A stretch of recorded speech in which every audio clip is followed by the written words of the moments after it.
Looking at films historically, the earliest films were essentially simple forms of documentaries. They captured the public's attention for a period of time because audience had never seen moving images before. After the novelty wore off, the public interest in film decreased until filmmakers began using film as a vehicle for telling stories. Why were audiences drawn to narrative films?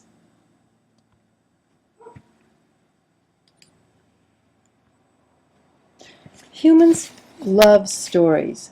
We are storytellers, and we love to watch films that draw us into the world of the story or the narrative.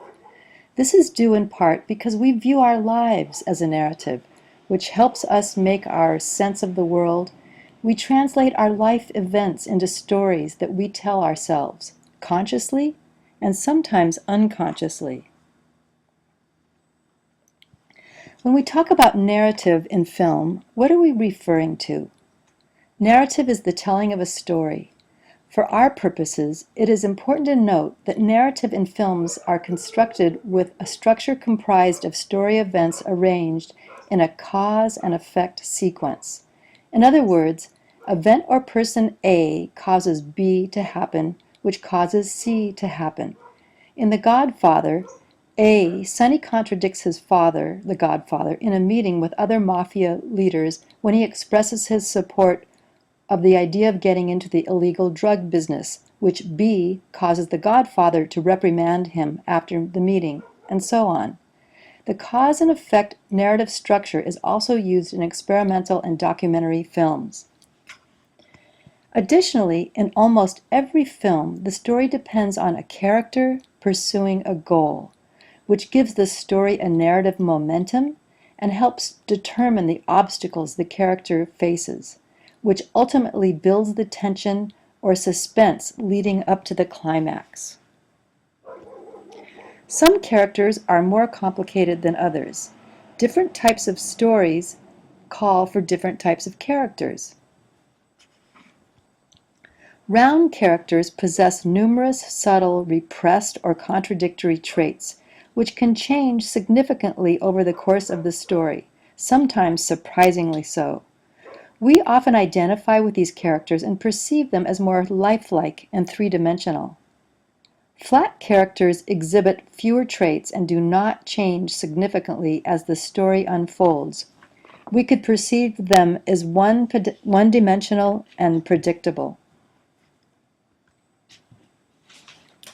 In the late 1800s, a German novelist and playwright named Gustav Freytag considered plot to be comprised of narrative structure that was divided into 5 parts, which he charted in the shape of a pyramid, hence the name Freytag's Pyramid. The first section is called the exposition. It introduces who, what, where, when of the story. It reveals the protagonist's goals, the protagonist's desires, as well as the obstacles that are getting in the way of him or her attaining those goals or fulfilling those desires.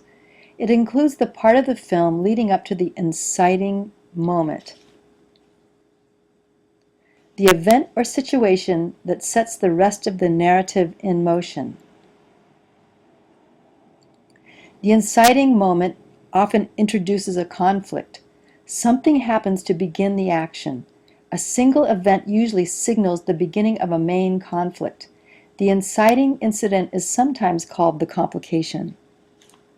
The rising action includes the events that develop the narrative toward the climax. The story builds and gets more exciting. The climax is the narrative's turning point, the moment of greatest tension in a story. This is often the most exciting event. It is the event that the rising action builds up to and that the falling action follows. The falling action are the events that happen as a result of the climax, and we know the story will end soon.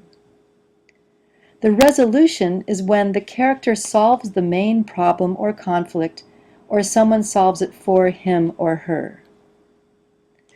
The dénouement, a French term pronounced dénouement, the ending, the resolution, conclusion of the narrative.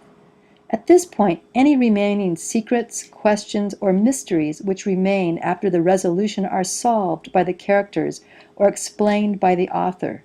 Sometimes the author leaves us to think about the theme or future possibilities for the characters. You can think of the denouement as the opposite of the exposition. Instead of getting ready to tell us the story by introducing the setting and the character, the author is getting ready to end with a final explanation of what actually happened and how the characters think or feel about it.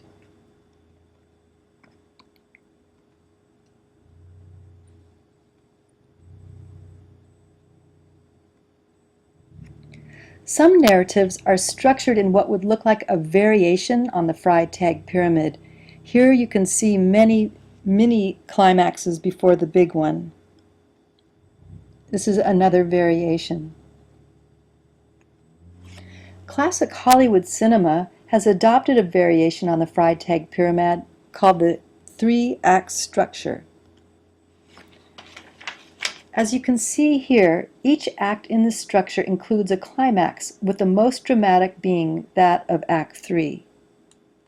Act 1 includes second thoughts after the inciting incident.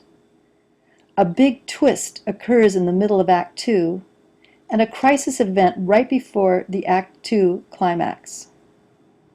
Act 3 looks much like the falling action, resolution, and denouement of the Freytag pyramid.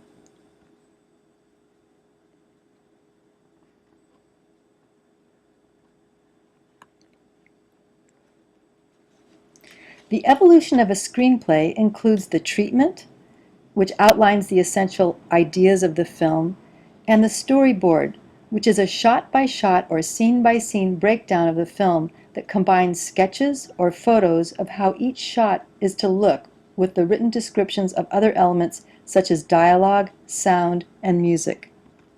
Here is an example of a storyboard. As you can see, the sketches do not have to be great works of art. They simply need to provide enough information for the cinematographer and other designers to know whether the shots are close-up, long shots, with one character or more, and so on. Here's a sketch from Hitchcock's storyboard for The Birds. As you can see, he is known for providing a lot of detail in his storyboards. Films tell stories with sounds and images that come from different sources. They're called diegetic and non-diegetic sources. The diegesis includes all the events, characters, sounds, objects, settings that occur in the world of the story. These are the diegetic elements. These are the sounds or images, for example, that the actors are generating or playing or doing. Non-diegetic elements are the things that we hear and see on the screen, but that come from outside the world of the story, such as titles, credits, background music, and voiceovers. Here is a title card from Orson Welles' Citizen Kane. Is this a diegetic or non-diegetic element in the film? Speaking of Hitchcock, he was the master of building suspense in his narratives, which differs from the element of surprise.